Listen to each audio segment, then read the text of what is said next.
Everyone wants to start an AI business today, but nobody knows how to. So in this episode, I brought Pratyush Rai, who's the founder of Merlin. Merlin is an AI office suite which has more than 2 million registered users. Merlin is a chat interface which brings all top AI models in a small single subscription. With Pratyush, we will understand how can a complete AI beginner and a non-technical, non-coder can finalize a profitable business idea, quickly build a prototype, and get their first customers. I am Kshitiz Sanghi, founder of Whoosh, where we help global brands like McDonald's, Papa John's, and KFC to run their delivery business profitably using our AI software. Let's start learning now. Hi Pratyush. Hi Kshitiz. So what are we achieving today? So like if anyone is watching, somebody has stumbled upon this thumbnail title, right? What exactly is the viewer about to achieve from our episode? We'll discuss about how any founder, with funding, without funding whatsoever, any founder can go from 0 to 1. And I'll also talk briefly about our journey of going from 0 to 1 million users at Merlin. Awesome.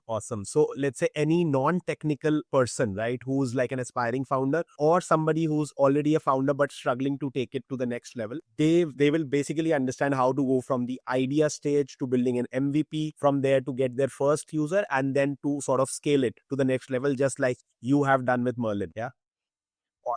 Awesome. So I think let's deep dive directly into the first step, which is the ideation stage. Like, how should I come up with the right idea? There are so many thoughts, right? That as an entrepreneur, it keeps coming to me, right? Everywhere I see there is some level of opportunity, right? But at the end of the day, the success rate is not more than, let's say, 1% for any startup. So what are the key traits or what should be the process that I should follow to genuinely like get to the right idea? I think the first and most fundamental thing is that it's a little bit less about the idea and a little bit more about, the problem. For 90% of the startups, they tend to be a little bit more problem first and not always idea first.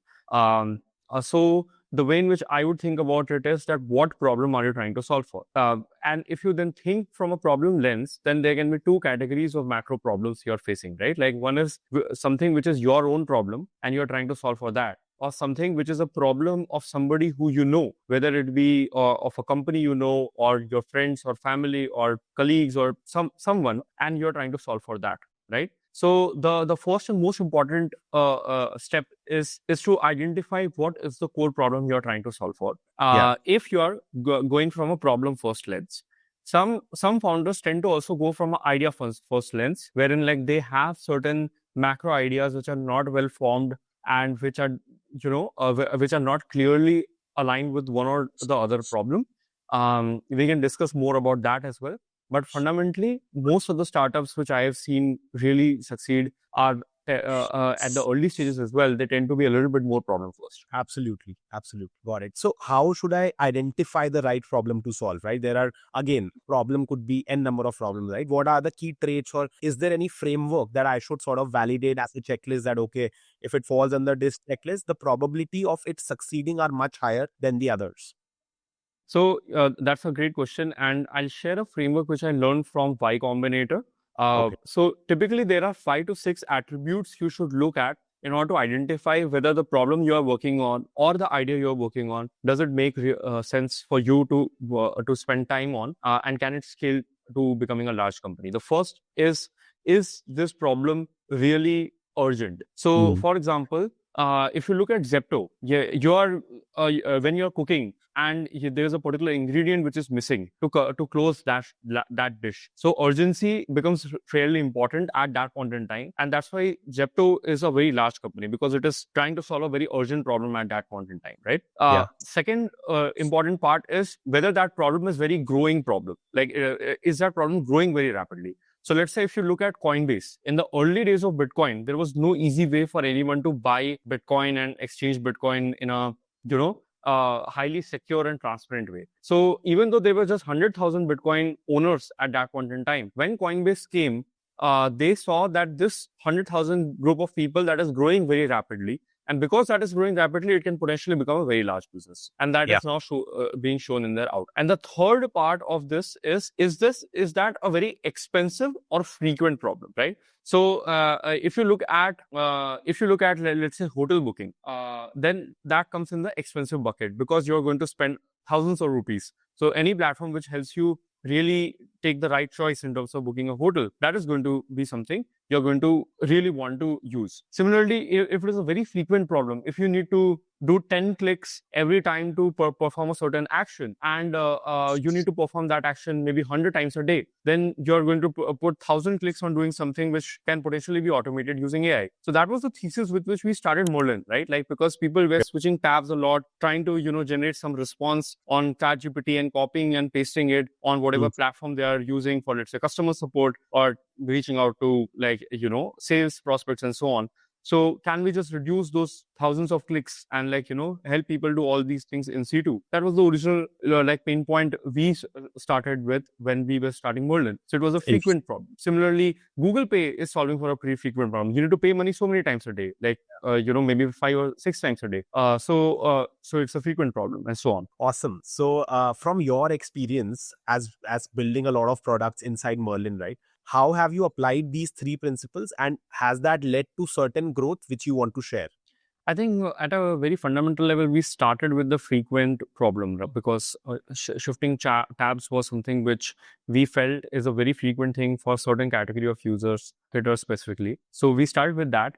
And in our first 2 months of our launch of Merlin, we kind of got a 7% day-on-day growth rate. So this growth rate was like, something which we completely attribute to the frequency of this problem statement. Then later on, we also tried to solve for the expensive part of the problem, right? And what ended up happening was that we realized that that there is a class of users, specifically small businesses and small marketing agencies, who end up paying a lot of money across different model providers to take their subscriptions, and like probably spend $50 to $100 on that. On a per seat level, on a monthly level. So we thought that, that is a fairly expensive problem for them, which they are trying to solve. And if we can try to make it very cheap for them to solve that, then it would be very valuable. So that's why we started bundling all models together as part of Merlin, so that people can, switch away from buying 3 or 4 subscriptions and just maybe have 1 or 2. Interesting. And that was one of the second part of our journey. Got it. So like, very, very interesting. So at Merlin, I don't have to go and buy like ChatGPT also, Grok also, or Claude also. With a single subscription of Merlin, I'm able to switch any models that I want to, right? Absolutely. Which basically leads to this convenience and as well the expensive part, which you have mentioned. Exactly. So for new entrepreneurs, right? What are like few top AI business ideas which are on top of your head, right? Which you feel as that they have certain potential and somebody should ideally build it? Yeah. I think one macro category of ideas which I am super bullish on is that there is going to be a lot of fragmented set of companies being built around the use cases which character AI is trying to solve for. So character AI has really shown the world that AI applied across different kind of specific personas can unlock a lot of value. Let's say a psychologist persona. So that can unlock value for mental health, for people who want to get mental health related solutions. Then anime related persona. So people who want to, kind of satisfy their curiosity around various animes they are watching, and they want to maybe create some fiction versions or some different plot lines around those animes. They can kind of, solve for that. And similarly, there's a very large category of, use cases around role playing. So role playing can also be across real characters. Let's say role playing across philosophers like Socrates or Aristotle and so on. So those can be applied for learning and to make learning fun and so on, right? So in a similar way, you can see that character AI is almost like the Craigslist of the AI era. Like how Craigslist was one of the first and major marketplaces, and then it fragmented, and Airbnb is a use case of Craigslist, eBay, and like there are tons of companies which are like, one tab inside Craigslist's original landing page, and which are now super, super large companies, right? And in a similar way, one tab inside character AI is potentially going to be a very large company on its own. Astrology is a major use case, and language learning is a major use case, and so on, right? So just go on character AI. There are a lot of different categories of characters you can see over there, and almost all of them can be independently large companies. Then there is another category which is very interesting and exciting, and that is automating all parts of work, which is where we are currently heading towards, right? So our thesis is that we want to build an AI office, like how you had Microsoft Office and G Suite in the previous era, and you used to do majority of your work over there.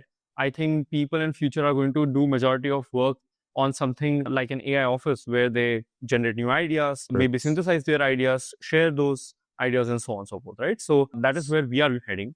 And one related thesis to AI offices that how can you automate all of the office work, right? It can start with something as simple as automating emails. It can go to maybe scheduling for people for whom scheduling is a big problem. Customers are something like Calendly. And in a similar way, it can be workflow automations, things which companies like Anytin are trying to solve now, right? And so on and so forth. So any specific work which a human does today, and even if that requires a lot of intelligence and a lot of depth and expertise to solve for today, there's an extremely high probability that it can be done by AI in future. And this can be like something very micro. So for example, yesterday I came across a company which is solving a super micro but important problem, and that is how do you make sure that your ads when you're launching on Facebook or Instagram or something, that they don't get spammy comments and their content moderation in comments is taken care of. Now this is a very micro problem, but marketers do face it in a very large way, and this can be automated using AI. So you can start with such a small problem and then maybe probably build something super large in the long term, right? And the beautiful part of AI is that, in my opinion, it is going to completely do away with any part of thinking work which humans are doing today. So in the same way that in factories today, you don't see a lot of people manually assembling and disassembling and doing manual labor as much. You have machines doing most of the labor, and human operators are just overlooking the machines, seeing the metrics and seeing that the machines are working fine. On similar lines, in future, AI is going to make humans do less intellectual work, and humans would moreover be just monitoring and gauging if things are operating fine or not. Got it. So I think these are like amazing insights, right? And I completely believe in that. Wherever there is a human, right, who's doing any kind of work, right? If as an entrepreneur, I just keep thinking that can I automate this task to the best of the capability, even if there is a second step of manual checking, which is fine. But if I'm able to sort of give, let's say 50, 70, 80% efficiency to a particular task, right? As you said, a very small issue of any marketer is all the spammy comments that you get, right? This is a very small KRA, right? Which ideally leads into campaign performance, right? So first, like as a founder, what I understood from you is I need to understand what is the goal of the user, right? So let's say I'm a marketer, my goal is to increase the ROI, right? Now, if I take it from there that, okay, what are the things that are hindering that ROI? One part of that is the bad comments that we get, right? And that, if I, as a founder, if I take it up and with all my focus and dedication, if I'm able to solve such a small problem and I'm able to automate that, right? There's massive value unlock, which can be done. Absolutely. Yeah. And this lies in the frequent bucket of category because it is such a frequent problem. Every day you're launching new ad campaigns and you have to solve for that, right? So as a young entrepreneur who is even non-technical, the biggest value you bring on the table is that you can uniquely identify such problems. It can be a small problem to start with. But the beautiful thing is that, like in this internet era where AI has penetrated so many things, even such small problems can compound their way and become really meaningfully, even when you're trying to solve such small problems, that business can compound and become meaningfully valuable in the long term. Yeah. Very, very interesting. And for the first part that you said, right, about the character AI, right? What I understand from that is that as a human, I'm very, very curious to sort of maybe chat or talk to somebody who's where I feel aspired, right? Or I feel inspired from that person, right? So from your example, I understood that if tomorrow, if I want to learn philosophy and a big philosopher like an Aristotle is teaching you that via chat model, right? That in itself could be a big edtech opportunity, right? Exactly. So on and so forth, right? If I want to learn entrepreneurship, maybe Elon Musk is teaching me entrepreneurship via I chat with him or via I talk to him via voice agents, right? So that category, along with solving for jobs that currently people are doing, right? And I was, as a founder, I keep looking for ideas. One framework which I thought is very, very important at that comes from what you just said, right? While automation of job is the best way to figure out a problem is to go on LinkedIn, right? Go and see what kind of jobs people are posting, right? So let's say there is a marketing manager role that some company has put, right? They have written what are the roles of that marketing manager, right? That means that company's that company wants the potential hire to have all these skills, right? Yes. And that also tells that these are the daily task or monthly task of a particular user, right? Now that Yes. becomes a very good place to research about problems, right? That what are the Exactly. frequent problems, so we can look at like 10 marketing manager roles and see that okay, these are the common things, and then we go deep inside, right? So let's say there is one goal which is like have the best ROI of ads, right? That we'll Yeah. give you Yeah. X dollars to spend in ads, and then you have to increase the ROI. And from Hmm. there you keep going deeper, like first principles, right? That okay, to increase ads, these are the 5 things which are important. What are the 5 things that leads to a decrease in ads ROI, right? And then you start solving, as you said, like solving for Yes. spammy comments or maybe solving for X and Y, which leads to that outcome, which is Yes. increasing of ROI, right? Yes. Yes. Absolutely. Absolutely. Awesome. So I think now from an idea perspective, we have a good understanding that how we should look at ideas, how maybe we should research, right? Just on the chat side of things, right? Because right now everyone is going to chat GPT, right? Yeah. Or like an alternative and trying to search for business ideas, right? But Yes. ideally they are unable to generate anything out of it, right? Because Yes. Yes. they are getting a lot of ideas and so on and so forth, right? But I feel that if you can tell our viewers on how to prompt chat GPT just to get the right ideas out, right? Maybe certain Yeah. frameworks you can share about which help them take better output from chat GPT. Yeah. This is a great question. And I think there are two ways you can search for ideas on ChatGPT. One is that you give them some generic instructions that, okay, the idea should satisfy these 5, 6 criteria. It should be a fast growing market. It should be in AI probably. It should address, problems of XYZ kind of customers and so on. You can do that. And then the kind of outcome you get is a little set of generic outcomes, right? A little bit, a set of ideas which are a little bit generic. And you can then kind of like rage prompt your way, like as in like saying that this answer is not great, think harder, and you can do rage prompting and try to make AI generate different kinds of ideas. And in Hmm. my opinion, when you try to do these kind of things, the success rate is that probably among 50 ideas you will probably find 1 or 2 really good, right? And that in itself is enough in my opinion, because if you spend 4, 5 hours chatting and trying to generate new ideas and you get like 1 or 2 good ideas and you double down on it and you try to refine it, try to improve it, it's a great outcome. But I think just the ideation part is not what matters. In my opinion, what matters is that there should be a strong founder idea fit or founder market fit with that idea, right? You might have got the best idea in the world that solve this and it's a very meaningful business, valuable business, but just your genuine passion is not there yet, and ChatGPT cannot identify this in that kind of depth, because ChatGPT still, even if you're chatting 10 hours a day, it still cannot know your deep thoughts, your deep beliefs, your fears, your worries, your like aspirations. It does not know to that detail which you yourself know. You spend 24 hours a day with yourself, right?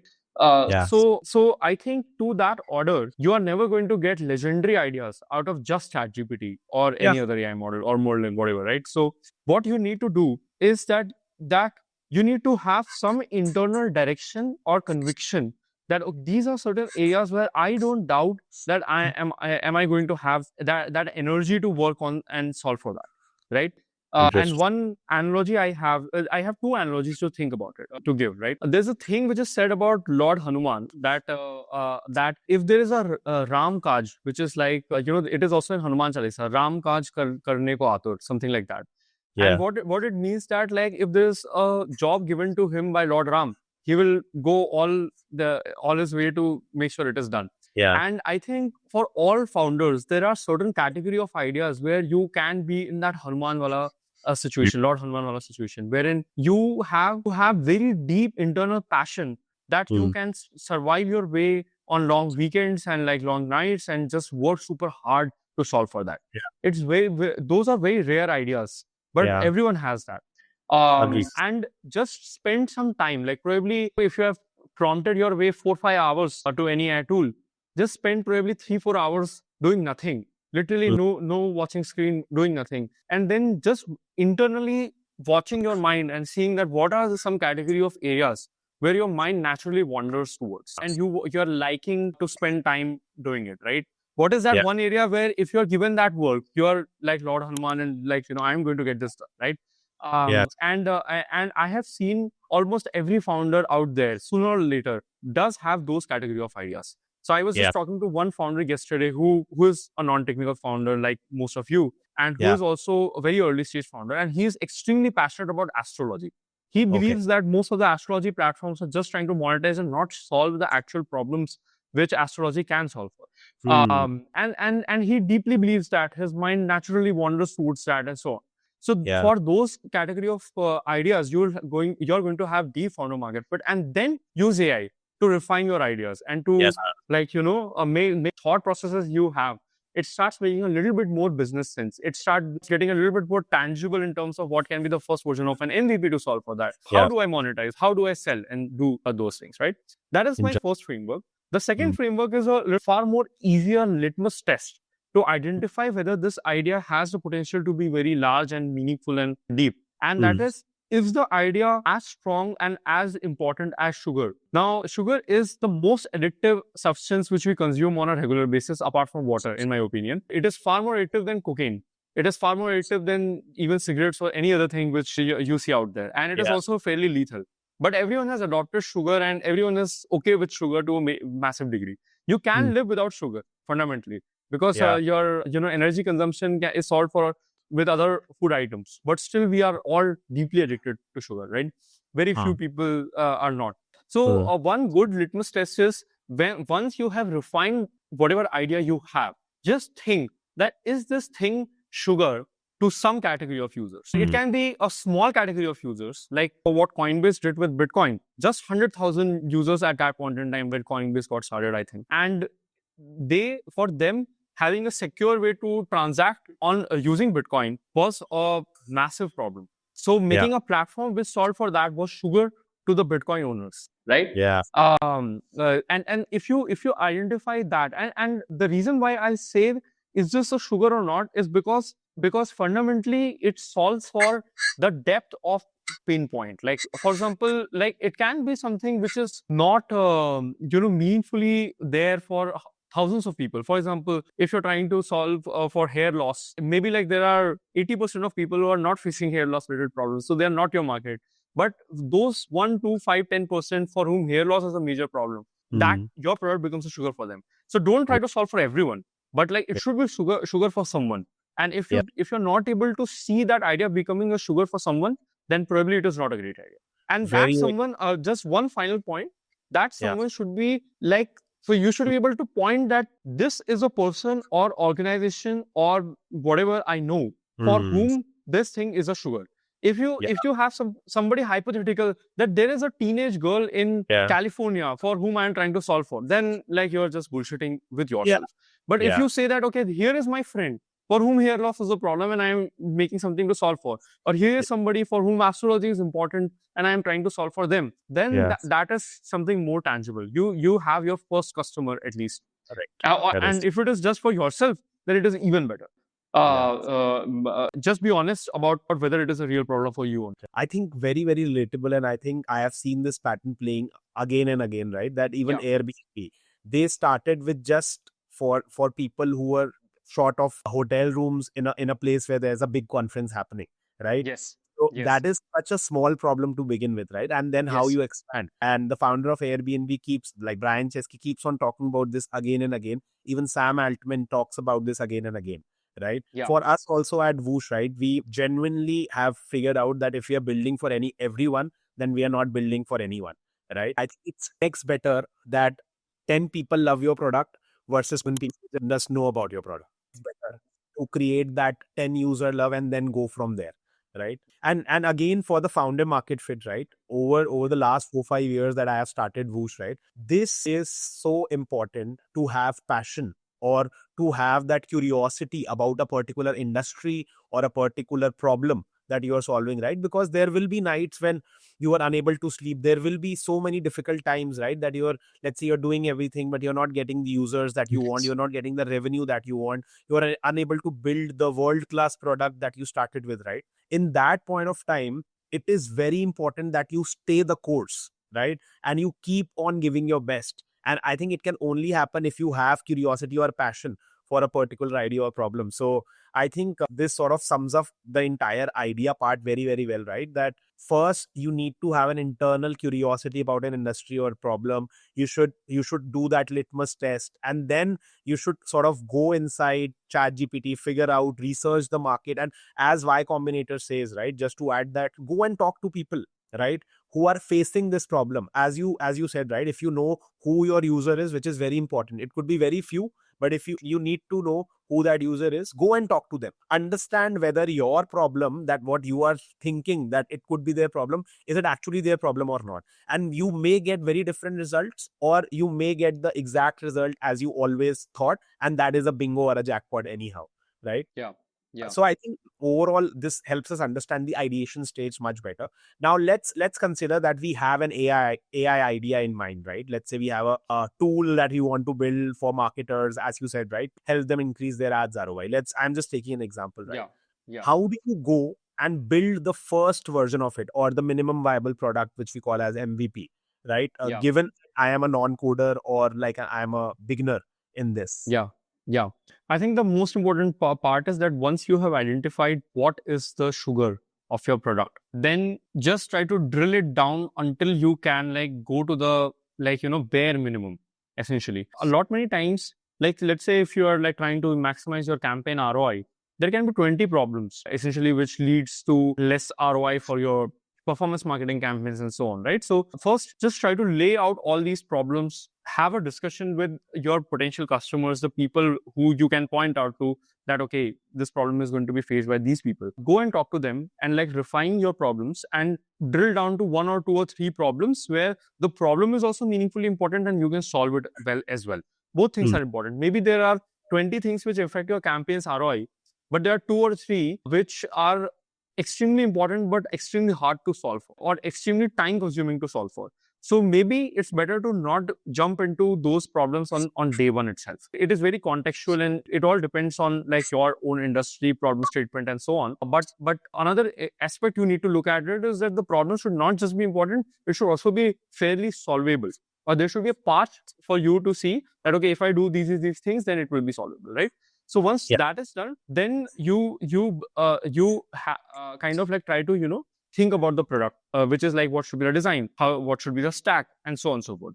When you're thinking about the product, just have 2-3 macro criteria in mind. Ideally, if you can, then try to make one version of the solution which you can run locally on for your own, even as a demo in 2, 3, 4 days or something like that.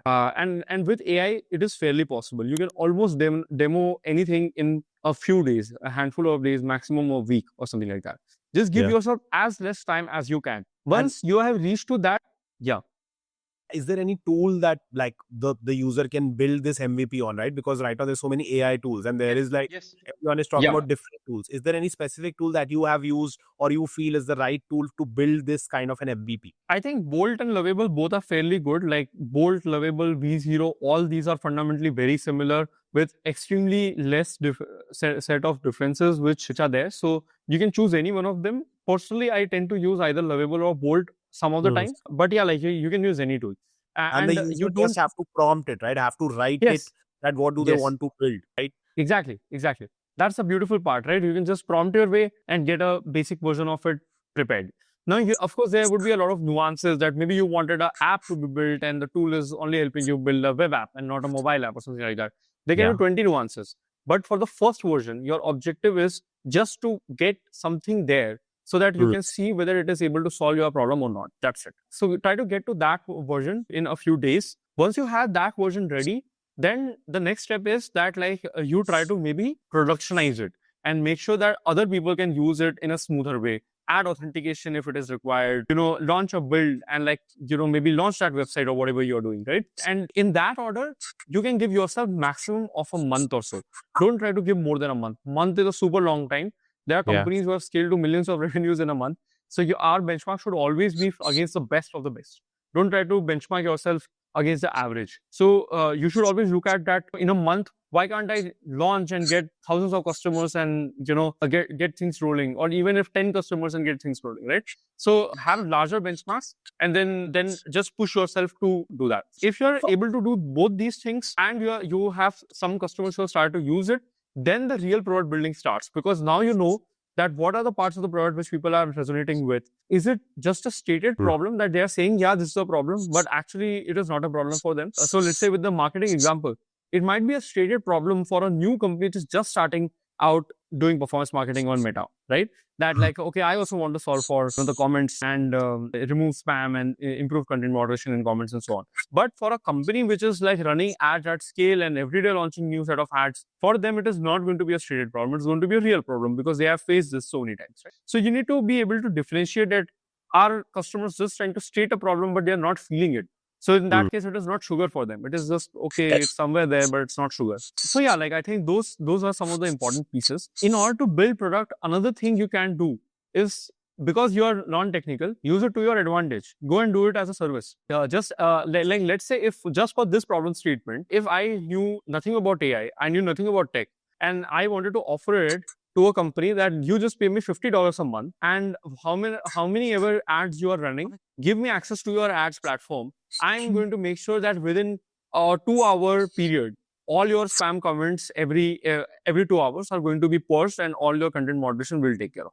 And you do it as a service. When you're doing it as a service, first of all, the big advantage is that because we are living in India, you can do it as a service and scale it to fair enough revenue. Second, you're proving the problem statement. And that is a massive advantage. Once you have proved the problem statement, and you have some revenue, some customers, then your job is fairly easy. You just use some of these tools to try to build whatever you're trying to build. You might have a little bit of learning curve. You can do it, on that problem. You can get somebody else excited about the problem who can help you solve that. So there are multiple ways to do good things once you have customers and a problem statement which is validated and some revenues. And you can get to that point doing services. So do that. Just take care of one or two things, and that is, don't try to dilute your service too much.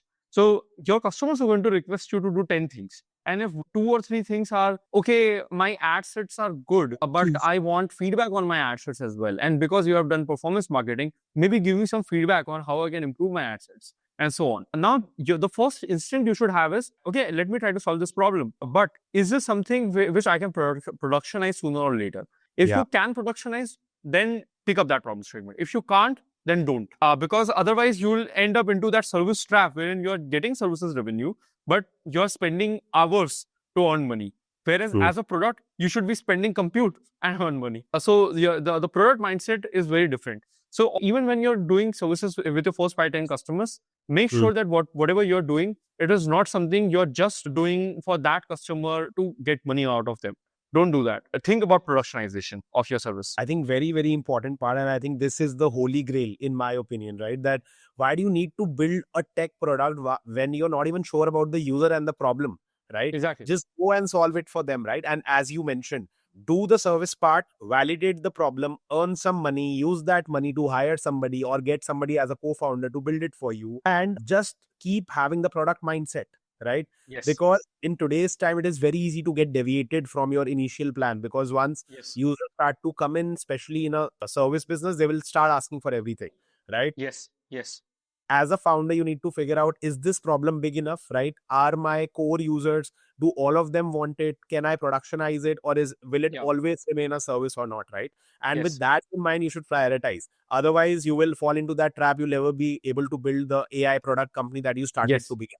Right? Yes, absolutely. And services is very lucrative because there's a lot of money to be made and there are a lot of pros in the short term. But the problem with service business is that fundamentally you cannot scale it infinitely. And you'll realize it once you have made a small service business which is earning you good amount of money. So listen to the greats who have already done it and be aware of those problems. This is also one of the challenges when you are doing a business in India, because when you're pitching to a customer, they will probably, ask you to do 20 things. Reduce your pricing, reduce your scope, but just do one thing which is really important both for them and for you. Agreed. So I think now let's consider that our viewers have understood that, okay, how to ideate, and there is certain level of MVP as a service that they can build and start, right? Now, everyone has this question that how do I get somebody to actually use my service or product? It could be free, semi-paid, or it could be like a freemium model where you pay after you see some results, right? So everyone is having this, I would say, massive fear that I do everything. I have seen a lot of videos where they say, okay, go and cold DM people on LinkedIn, Twitter, email, whatever it Yeah, is, right? yeah, People yeah. are struggling to get even a single reply, right? So Yes, I yes. just want to know that if cold reach is what you are suggesting, how to do it better, and is there any other way that a newbie, an aspiring entrepreneur having no contacts, right, Yes. can get somebody to do this, like the service model or the first trial user model? Yes, yes. The great question. There are two parts to it, in my opinion. One part is that if you go to the previous part of our conversation, which is around founder idea fit, if you go through that journey in deep depth, then the advantage of doing that is that it solves a lot of these problems. It is Yeah. a collateral advantage. And the biggest benefit is not just the distribution, it is also the insight. Because let's say if you are deep into astrology, not as a business but as a human, you deeply believe in it with every cell of your body, every part of your, like, every bone of your body and so on, right? Then you would have a lot of insights on how people engage with astrology, what are the right places where they go and search about astrological problems, and right. So that is a big advantage. If you can go through that journey, please go through it. That is one of my biggest requests. The journey which I'm talking about is figuring out very deeply what is those set of ideas which occupy your mind when you're Yeah. not thinking about anything else. Okay. The second area is, if if you have not gone through the journey and you're logically coming to a particular problem statement and particular area, then also, like, you should, as we discussed before, you should be able to articulate who are the first 2, 3, 5, 10 people who you believe that this problem is going to impact. And Hmm. if you're not able to identify one company, one services company, whether it be your previous employer or your friend who has started up, or somebody who has started up and who you know and who are already in touch with, then you're going to be in a little bit of problem. Assuming that you don't even have that and you are a alien in the startup ecosystem and you have no connections, nobody whatsoever, then comes the final point, which is, like, again, the most important thing, like, I think, which I have done correctly, even as a mistake.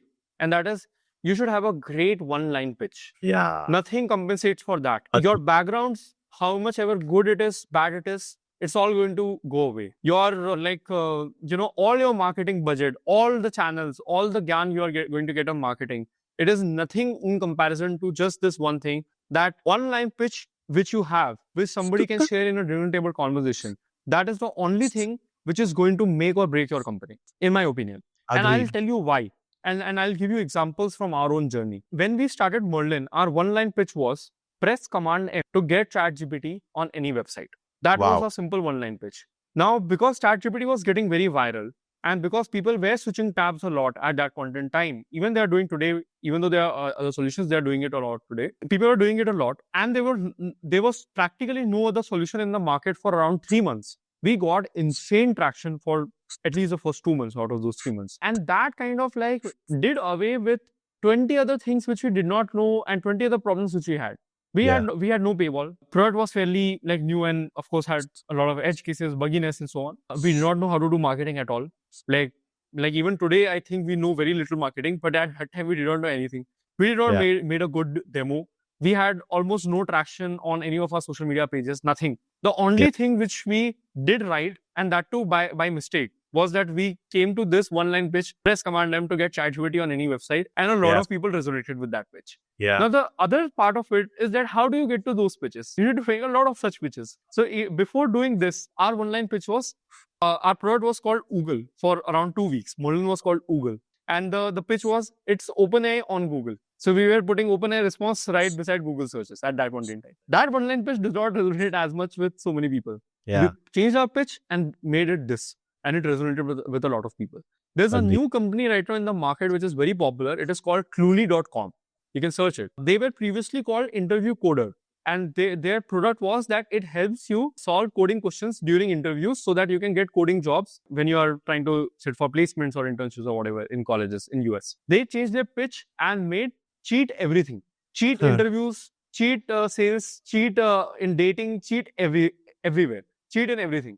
And because of that, they got a lot of negative publicity. That, like, how did this company come about, and, like, saying cheating is okay, cheating is not okay. Do you want to make this kind of a business? A lot of these kind of, like, random things people started telling them. And what ended up happening was that because of that negative marketing, everyone in the world started to know that there is this, like in the Silicon Valley world, started to know there's this company made by somebody who was made to drop out, like essentially from Columbia University, and he's making this, right? So one-line pitches really matter. And why is it so important is also because in your other marketing channels, even when you don't know marketing, this is one thing you should know. Even in your other marketing channels, that one-line pitch ends up going. So your ad assets would have that one-line pitch. Your influencers, when an influencer is covering you, they will tell that one-line pitch. When somebody is covering your social media, they will write or start your post with those one-line pitches. So all campaigns, all channels, even in old age when TV ads were there, they also had those one-line pitch. Like LIC had, Zindagi ke saath bhi, Zindagi ke baad bhi, right? Everyone has heard all these things, right? Why do everything revolves around one-line pitch? Is because fundamentally we don't have so much bandwidth of our end user that they will remember 20 things about us. So if you have just one thing that the user remembers about us, you need to make sure that that thing is really good and important. So just try to solve for that. If you have solved for that, then what is a tangible step is cold DM people, write posts on social media about it, do 20 things like on Reddit and like on Twitter and on LinkedIn. Just try to put the word out and see if people are resonating with it or not. If they're not resonating, change that one-line pitch. Change it. Keep changing it until they start to resonate. Do that A/B Sooner or testing. later they will. Try whatever is sticking, right? You sort of run 5 experiments and you see, okay, this one is getting me the highest conversions. Yeah, exactly. And just don't worry that like, are you losing your shots when you're doing those things? So I hear a lot of these things that, this founder, they bet their entire life on this particular thing and that thing did not work. So this founder is now dead, their credibility is lost, and like all those things are happening. It never happens, in my opinion.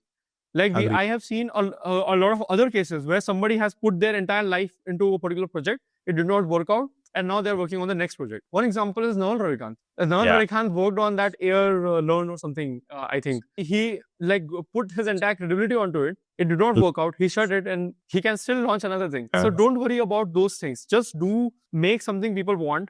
And if you have not made it, keep trying until you have done that.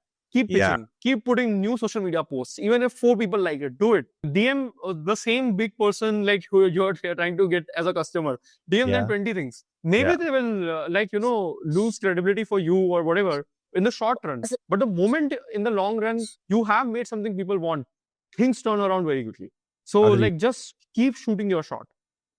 Agreed. So I think that's very, very important, right? And I have felt it very, very strongly about this, right? And I think every successful product goes through this, right?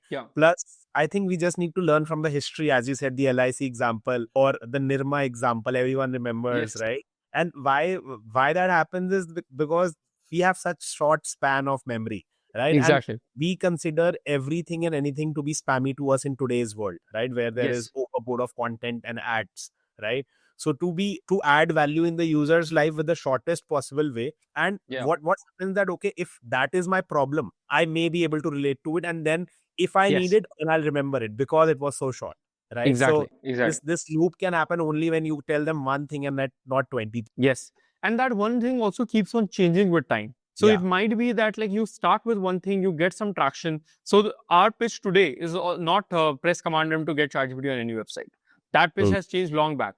But the new pitch which we have today, that also led us to 2x our revenues in last few months. So like you can always try 20 pitches and like see what is the one which is sticking and then double down. Once you have one thing which sticks, forget everything else, double down on it like a mad person. And like just extract all the growth you can get on that pitch.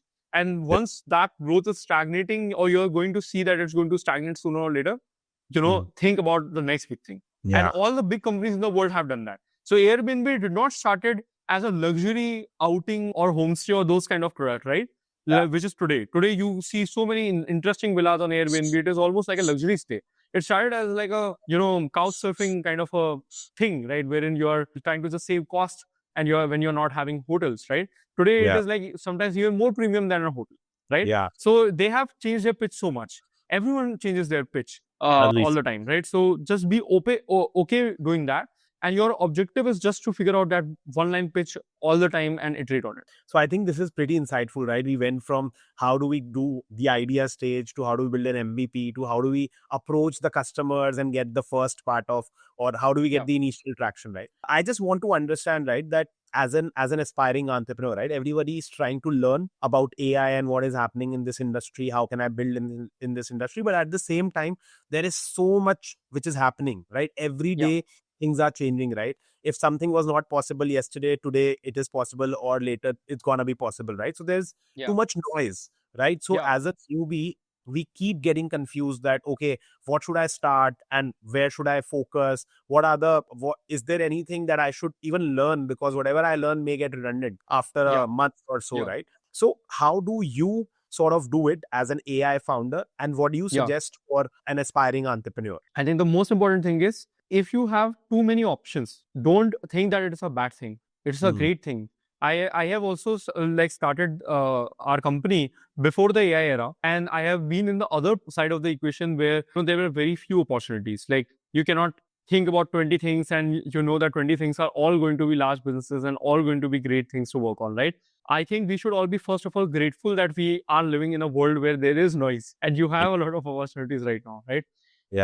The second thing is that start with the one or two top things, not even two, the one top thing which is like taking your mind share right now. That in itself is a good starting step. Don't try to optimize for learning without any tangible thing you are doing, essentially. Don't try to do courses or don't try to do things which are just passive consumption. Try to do creation, and in that process, if you're learning, then that learning is, I think, true learning. So that creation can be in any form. It can be in form of services business. It can be in the form of a social media channel. It can be in the form of a product. It can be in the form of whatever you want, a newsletter, like anything.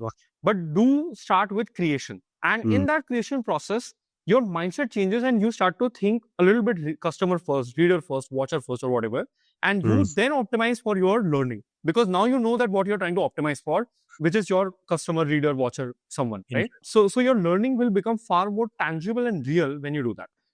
So just to give an example here, right? Let's say my outcome is that I want to create like a newsletter, right? Yes. For aspiring entrepreneurs, right? Yes. Now, how do I solve it? How do I become more efficient? Is by using, let's say a Merlin, right? Wherein I'm prompting Merlin to say that, okay, this is my target audience, this is my so on and so forth. Now, once I have the output, which is making a newsletter for aspiring entrepreneurs, I will keep working on my prompting, right? So that's how I learn prompting, because I know what outcome I need to produce, right? If I understood correctly from what you're saying, right? Yeah, it's fairly accurate. Any kind of thing that I want to achieve. But if I just go on Merlin and just start prompting it, I don't know the outcome that it is producing. Is it improving with time, or is it the same, or is it decreasing with time? Exactly. Yes. And theoretical learning has very less value most of the time. For example, like, if you are trying to start a podcast and you learn everything about like how to make a thumbnail, how to do, scripting and whatever, right? Then I think like fundamentally you will never get the true feedback from reality, when you're just in that consumption phase. But once you launch a podcast, you see that, okay, this is a thumbnail which actually got me some traction. These are 4 thumbnails which did not get me traction. This is a script which got me traction. This is a kind of guest which got me traction, and so on. These did not get me traction, and so on, right? So then that feedback for reality feeds your insight. I'll give you my own personal example that, I post about AI news on LinkedIn recently because I want to myself be updated be updated on AI news. So I'm going to consume content, but I also want to share it, because in that process, my consumption also takes care of, and like I also learn how to do better one-line pitches, because essentially LinkedIn post is just one-line hook. If your hook is not good, your post is not good. If your hook is great, then your post still has some shot. So it gives me more shots on learning how to do better one-line pitches. And just yesterday, I kind of fed 9 months of my LinkedIn data to get insights on what works on LinkedIn, right? And the kind of insights I got, it was extremely hard to prompt my way and just get those kind of insights. Extremely hard, almost impossibly hard.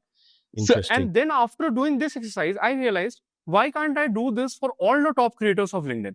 Why can't I literally just get the creators I really admire, get all their posts and like feed it to O3 and like understand what works for those creators? Interesting. Now, you cannot land to something like this until and unless you start creating and you start getting feedback from reality. You cannot do that because until then, it is just a theoretical problem for you. You're not having the skin in the game, right? Correct. That is one part. And then another part is that going back to the original question, which is around there's so much noise. How do you choose? I think just choose anything and get started. Yeah. If over time your energy keeps on increasing for that thing, continue doing that. If it does not increase, ditch and go to the next thing. And what this will do is it will bring you into a thing which people call as pivot hell. That you're always pivoting. Every 2 weeks you're doing new thing. And your friends are saying, "Acha, kal to ye kar raha tha, aaj ye kyun kar raha hai?" And so on. You're going to like have a terrible time in the short run because everyone is going to tell you like negative things, but it's not a negative thing. What it will do is sooner or later, you are going to be very sad or depressed and come in a corner and go back to the original thing which we talked about regarding Lord Hanuman and Lord Ram. And you will think very deeply at that point in time. What is that thing which when I like exit everything and like I'm just alone with my own thoughts? What are those things which really fill my mind and which I'm like genuinely deeply thinking about all the time, and I want to probably work on it even if I don't get successful. Like Agreed. and when you land to those things, then you like actually start killing it. But when you don't do it, then it's better that you get into that pivot hell directly. And sometimes what ends up happening is that you naturally come out of that pivot hell, which happened with us. That we ended up like building so many things, and then Merlin's kind of like became exciting to all of us. Our energies increased. We got traction. That gave us even more energy, and like all of those things compounded, and like it kind of pulled us in, right? So in both ways, you are at advantage. Interesting. So I think this has been super, super valuable, Pratyush. And I think our viewers will learn a lot from this on how to go from 0 to 1 in today's time. Thanks a lot for taking the time out. And I think that's the pod. And thanks, Kshitiz, for inviting me. And I hope all of you get started. I think that in itself is a big first step and milestone. I think there are just 2-3 principles which I try to keep myself aligned on. And if you can do that, I would be very happy like that, this podcast with Kshitiz and I am doing like this is successful. The first thing is just get started. You don't need to leave your job. You don't need to do anything different. You just need to start building. Just start building, start creating. That is the first and most important step. The second step is don't give up at all. I think the thing which Elon Musk says, which is that either he will die a natural death or he will keep working on it. He's not going to give up. I think that is a philosophy which is very good to live by. And third is just try to be very useful. If you just try to be extremely useful and make sugar for whatever your customers you're trying to work on, like make something really important and valuable for them, then I think you are going to make it sooner or later. So just these 3 principles and get started, like which is the most important thing for today because you're Absolutely aspiring to get started. Yeah, absolutely. Thank you so much, Kshitiz, for inviting, and I hope all of you found it useful. Awesome. Thanks, Pratyush. Great, yeah. I think amazing podcast. I think it was super valuable. Stop procrastinating. Start today.